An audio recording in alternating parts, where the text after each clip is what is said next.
Greetings. Hope you're well. Welcome back to the Spirit Walker channel.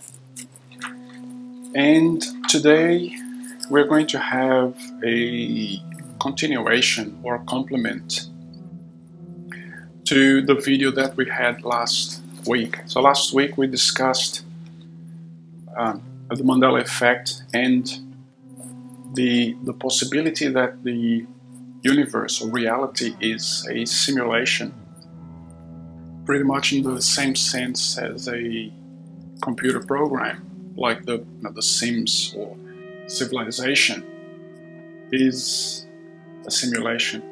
So what we'll tackle today is the Mandela Effect and the Holographic Universe theory. So there is quite a lot of noise coming out of not only the truther community, but also the scientific community that the universe could be a holograph. Actually, that's a good point. The universe could be a hologram, not a holograph. What's the difference between a holograph and a hologram? And my colleague Juan mentions this in a very good video. The video is Holographic Universe and the Mandela Effect community. So if you haven't seen that video yet, I advise you to see it. I advise you to subscribe to that channel. You don't know what you're missing. There's quite a lot of information. I also suggest that you subscribe to other videos. They are very active and very informative in the Mandela Effect community, such as Unbiased and On the Fence, and also Vanessa VA. These are all very useful sources of information. So what's the difference between a hologram and a holograph? Well, a holograph has two meanings. A holograph is, one meaning is a handwritten account of something. I don't know why it's called that. But another meaning for holograph is the equipment that is used to create holograms. That's a holograph. So, for example, when you're talking about holographics or holography, you're talking about the technology and the techniques used to generate holograms. And when you talk about hologram, you're talking about the result of a holography, the result of the imprint that was created by a holograph. So when we are talking about the holographic universe, in the channel one has discussed this very, very well. It's actually a misnomer. We should be talking about the hologramic universe, not the holographic universe. So off the bat, our scientific community doesn't know what they are talking about, at least in this example. It shouldn't be the holographic universe, it should be a hologramic universe. But anyway, so this is just ideas. These are just side issues. So because pretty much everybody discusses holographic universe, I decided to go with that terminology as well, even though the right terminology to use is the hologramic universe. Now, so we discussed what a holograph is, or what holography is. Now, what is a hologram? A hologram is an imprint. And this imprint has 5 very interesting characteristics, and we're going to go through all of these 5, and we are going to discuss how these 5 categories fit or otherwise with our reality, with our universe. And then we're going to make a connection with the Mandela Effect. And when I realized this some time ago, it actually blew my mind.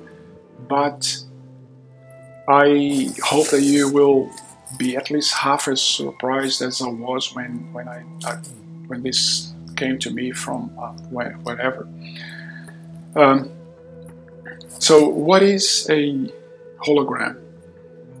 Number one characteristic. A hologram is an imprint, but it's an imprint. It's a very strange, a very different type of imprint. A hologram is a projection of a higher dimensionality object into lower dimensions. So the example that we have and we use, because it's everywhere, is the hologramic photography, for example, that we have all over the place. And I actually have one here that I just wanted to show you for whatever reason. As you can see, this really looks like a three-dimensional picture, and it changes according to the angle that I use it. It's not as good in the camera as it is in real life. In real life, it really blows your mind. But in any case, you can see that, for example, the left leg of the lion disappears behind the cub. So it's that three-dimension effect. And the result depends on the angle that you're looking at. So the first characteristic of a hologram is that the hologram is a projection of higher dimensions onto a lower dimension framework. So in this case that I just showed you here, we have a three-dimensional object projected onto a two-dimensional piece of paper, or a two-dimensional screen. Number two, what's the second characteristic? That higher dimensions don't fully manifest. That's number two. Higher dimensions don't fully manifest.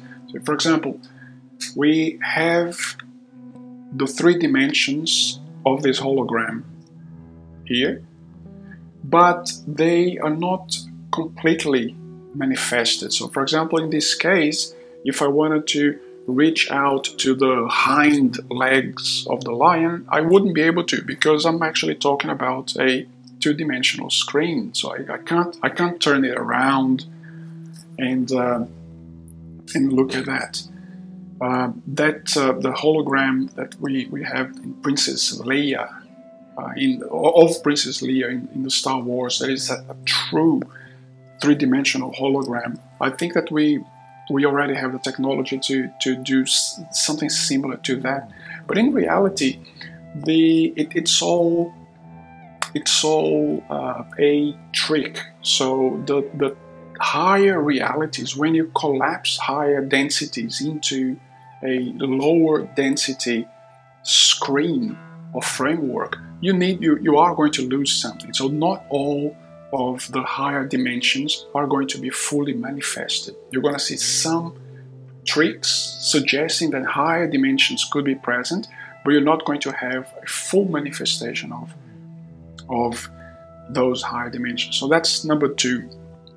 Number three is that any part of the hologram, any little bit of the hologram, contains information about the full hologram. So if you look at one dot, that one dot is going to have information about the whole hologram. So in this case here, this is a reflection hologram.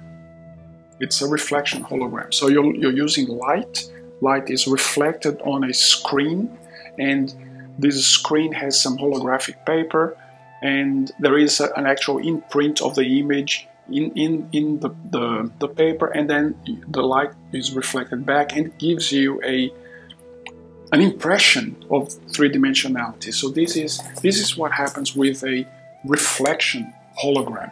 However, there is another type of hologram. It's called the transmission hologram, and that is a hologram where you have the screen and you project a laser light behind the screen, and that laser light manifests the three-dimensional image onto the screen. So when you have a transmission hologram, and I couldn't find one because they're actually not as common as these reflection hologram. This is cheap. It's like 5 cents or something these days. But the transmission hologram is something that is more involved, more complicated. And when you have a transmission hologram, that's the hologram where if you have a piece of hologram, or you have a flower, and then you cut it in half, you're not going to have two halves of a flower. You're going to have two flowers. So a part of the hologram has full information about the entire picture, the full picture. If you cut it in 4, you're going to have 4 flowers. You're not going to have 4 quarters. If you cut in 1,000, you're going to have 1,000 little flowers. So each point of the hologram contains information about the total, the full picture. So that's number 3.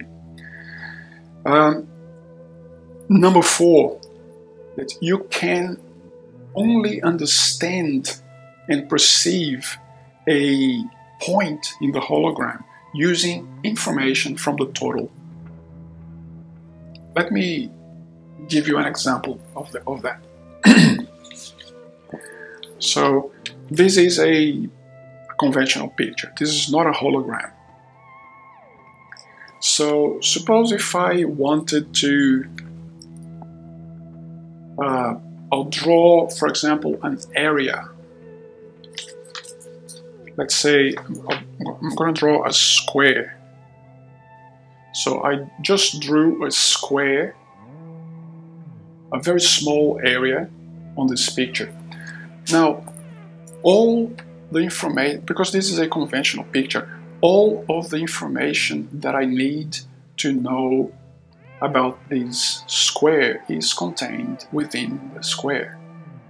So if I did cut off that square, all the information that is on that square would be still contained in that square. Now, with a hologram, you don't have that. If you're looking at this point here, let's say looking at this point, you will see that it changes depending on the angle. So other parts of the hologram influence the way that you see, or influence what you see in one little point of the hologram. So it's like when you look at one point of the hologram, you're not just looking at that single point. You're looking at a combination of the whole hologram projected into that point, because the whole image contributes to what you see in that little point. So it's a completely different paradigm. Number 5 is that the information that you receive changes according to the angle of approach. And again, using our reflection hologram here, you will see different things depending on the angle that you use to see the hologram. Basically, a hologram is not something in its own. A hologram needs the viewer and needs the consciousness of the viewer to have a certain angle, because that angle of approach, or that angle of attack, so to speak, will influence what is seen. A hologram is not just a projection. A hologram is a combination between a projection and a consciousness seeing that projection. That is the magic of a hologram. Now let's go through all of these 5 terms and all of these 5 characteristics and discuss a little bit how this hologramic theory, or as some people say, the holographic theory, how would that apply to our life, our universe, our reality, our physical and our metaphysical reality. So the first thing, for example, is number 1, higher dimensions are projected into lower dimensions, into a low dimensional framework. Higher dimensions, they are manifested into a lower dimensional reality. Does that sound like life to you? Let's say, for example, when you look at theosophical material or spiritist material or hermetic traditions, when you study these things, one of the first things that you realize, one of the first things that they teach you is that humanity has 7 bodies. So you have your physical body, so it's this physical body that you're looking at. Then you have the etheric double. Then you have the astral body, or sometimes called the emotional body. Then you have the lower mental, the higher mental. Then you have the causal body, which is the 6th. And sometimes the causal body is known as the higher self.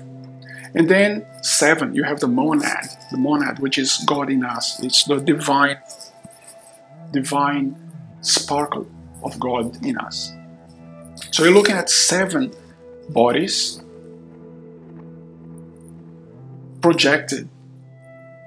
How is it that we can't really see all of these 7 bodies? Well, that's exactly the reason, because all of these 7 bodies have been projected into a 3-dimensional reality. It's the same thing as this. You have a 3-dimensional object projected in a 2-dimensional piece of paper. Humanity, each person, each one of you watching this video right now, you are a being that lives in at least 7 dimensions, and some people would say more than that. But these 7 dimensions, they have collapsed, and they have been projected into a 3-dimensional being, or 3-dimensional reality. That's what we see. Everything around us is 3-dimensional. Does that sound like a hologram to you? Well, it does. To me, it does sound like that's actually one of the first characteristics of the hologram. It's that it's a higher dimensional object projecting lower dimensional screen. So this reality that we live here could very well be just a 3-dimensional screen, and our 7-dimensional beingness is being projected onto this. What is number 2? The feature number 2. Feature number 2 is that the higher dimensions, they're not fully manifest. So in the same way that I have a 3-dimension or a 3rd dimension that I can't really put my finger on. I can't. The 3-dimension almost disappears because the 3-dimension just becomes a trick of the eye. So we could say that it was a projection, but it was an imperfect projection, because you can't project higher dimensionalities into lower dimensions and keep every information intact. You lose something. Does that sound familiar to you? Well, of course it does. We have 7 bodies at least. And these 7 bodies are projected or collapsed into this 3-dimensional being. So, look, I can't see my astral body. I can't see my mental body. I know that my mental body is working because I'm mentalizing, I'm thinking.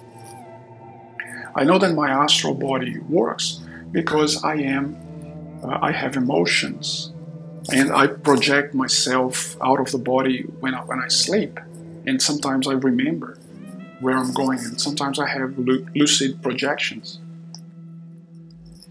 But right here, right now, I can't see it. I know that I have an etheric double because the physical body that I am in is all interconnected, and this etheric double is the mold, is the template that is keeping everything together.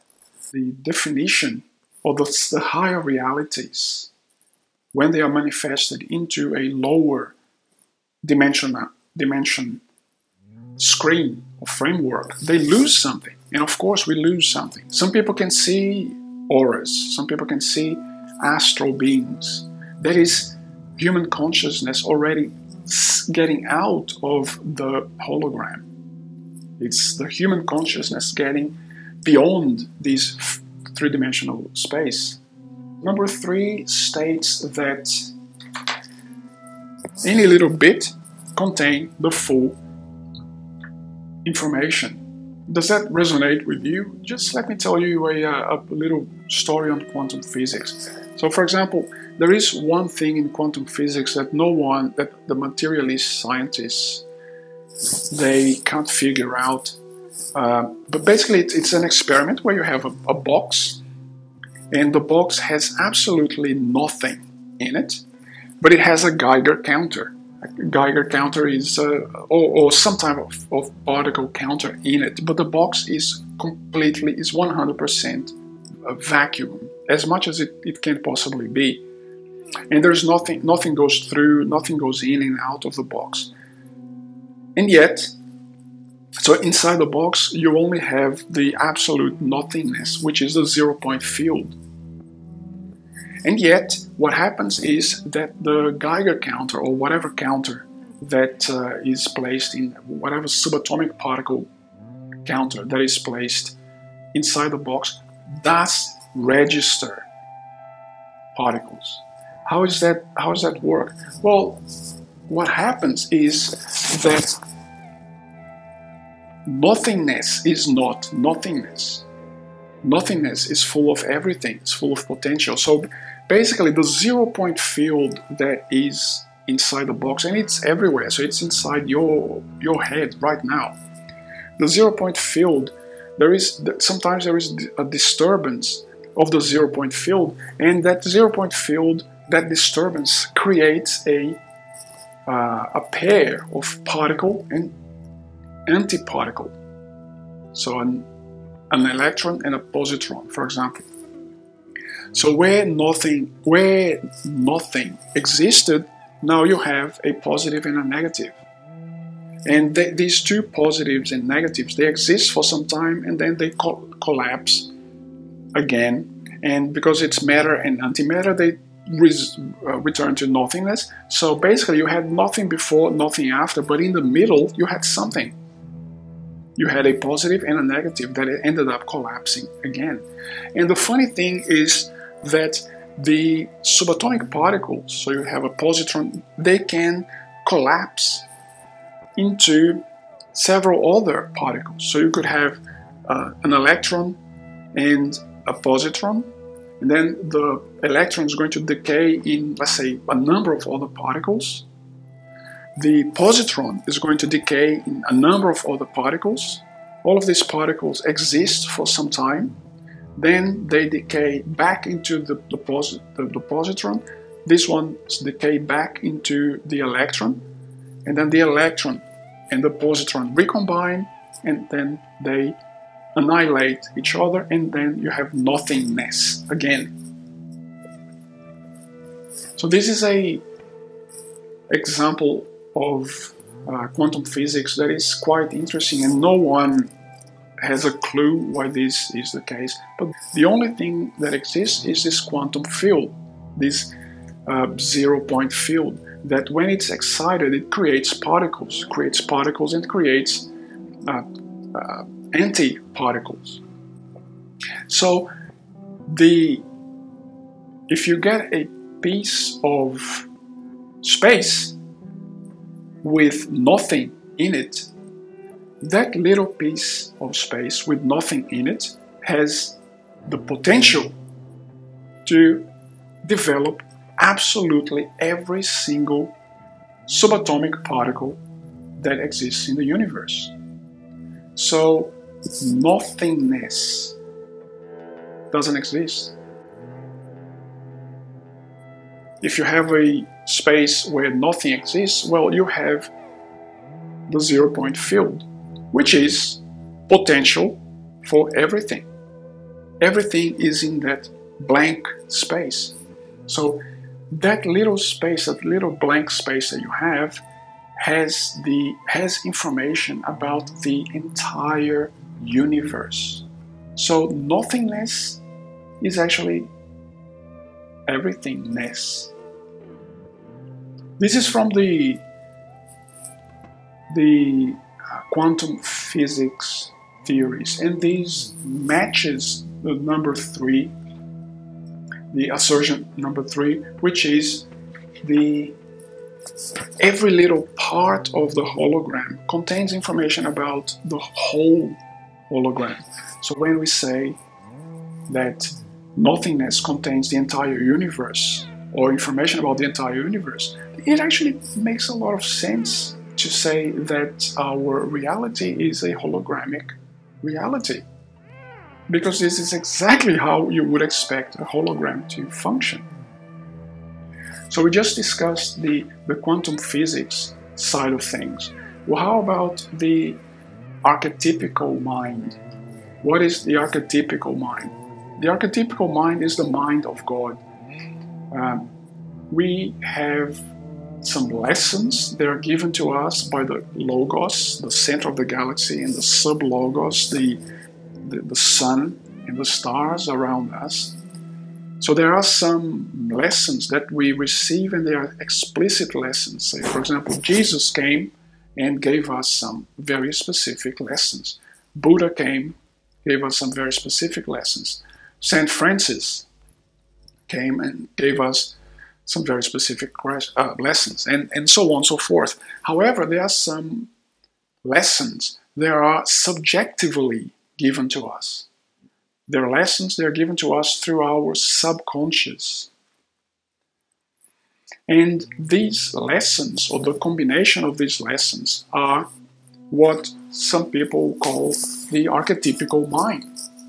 So it's the mind that works not with language, because language sucks, and that's going to be another video. I think I'm digressing too much today.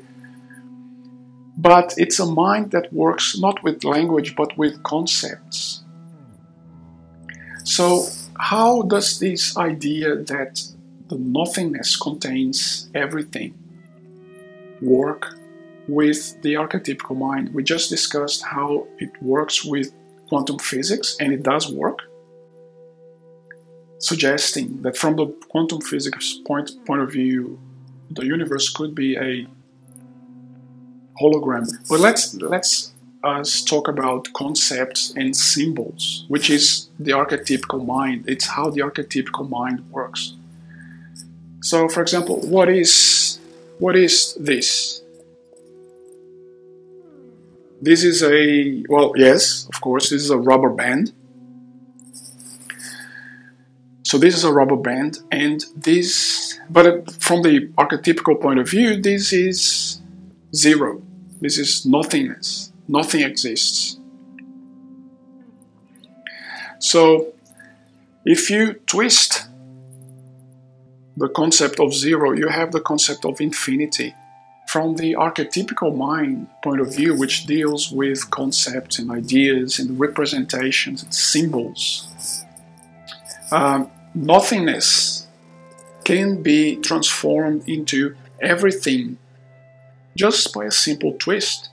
The concept of the holographic universe that we showed that worked with the quantum physics theory, or the quantum in a quantum physics sense, it also works with a archetypical mind sense.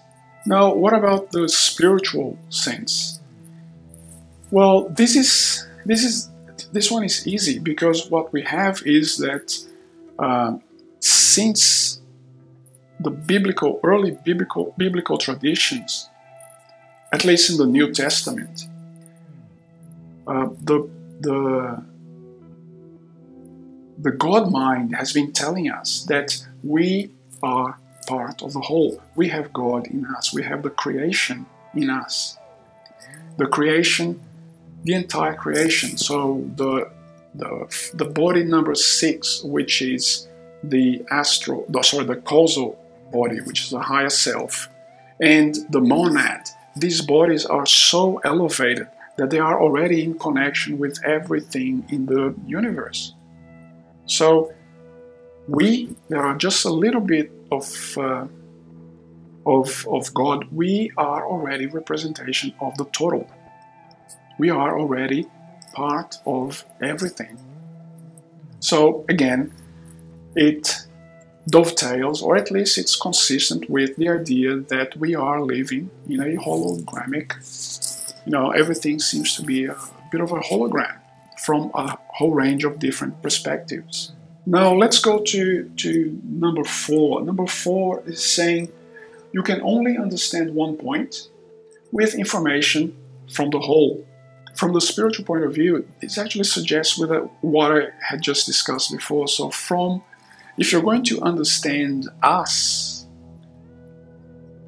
if someone is going to understand us, human beings, sentient beings, the only way for you to understand, the only way for you to do this is for you to understand the entire creation.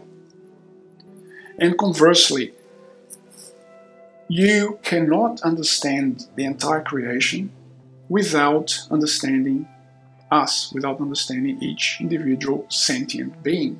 And just as an aside, this is why the negative path doesn't work. So the path of service to self, the path of service, the path of enslavement of others doesn't work. Because this path is based on a lie. This path is based on the idea that you can isolate one sentient being, and that one sentient being is going to be completely separated from the total. And it doesn't work. That's why when you have a person that is extremely selfish and is trying to follow the path of separation, every now and then this person realizes the emptiness of their life and they commit suicide because they're trying to swim against the tide. They're trying to seek separation where there is none. Or you see these very rich guys, these Hugh Hefner types, that they try to seek separation. They get to their 40s or their 50s and they don't. Their life is very empty, so they decide to buy a sports car, as if that was going to change anything, and it doesn't. So they buy 2 sports cars, and it doesn't change anything. So what they do is they buy a boat, and they keep trying to justify the choice that they have made for separation, for selfishness, for control, for enslavement of others, and nothing is going to separate. But they are so dumb that they can't realize it, and they keep thinking that if only they have more money, they are going to be happy, and it doesn't really work. Now, number 5 is the clincher. Number 5 says that, look, you can't really separate the hologram from the person observing the hologram. Because if you have a hologram, the image that you're going to see will depend on what angle you decide to use. So if I'm shifting the hologram, but imagine that it's you shifting, because the camera is fixed. So you are shifting, or the camera is shifting in relation to the hologram, and you're getting a different picture. So So this actually means that when there is a shift in the approach, you get something different. Does that sound like anything to you? The Mandela Effect. What if the Mandela Effect is just a shift in the hologram? So you remember the lion like this, but because your perspective changed, now the lion looks like that. And it's not what you see around you, but you have memories of the lion being slightly different. But then you look all around you and you don't see it. You don't see anything that is matching. You have that cognitive dissonance that says that your memories are different from what's around you. What if the Mandela Effect is explained by that? What if the Mandela Effect is another proof that we live in a holographic or hologramic universe? And a shift in consciousness, a shift in the way that we perceive things around us, is causing us to see things differently from what we were seeing before. What if that is the whole source of the Mandela Effect? Put your comments down below. Let's meditate on this. Let's consider this possibility. Have a blessed week.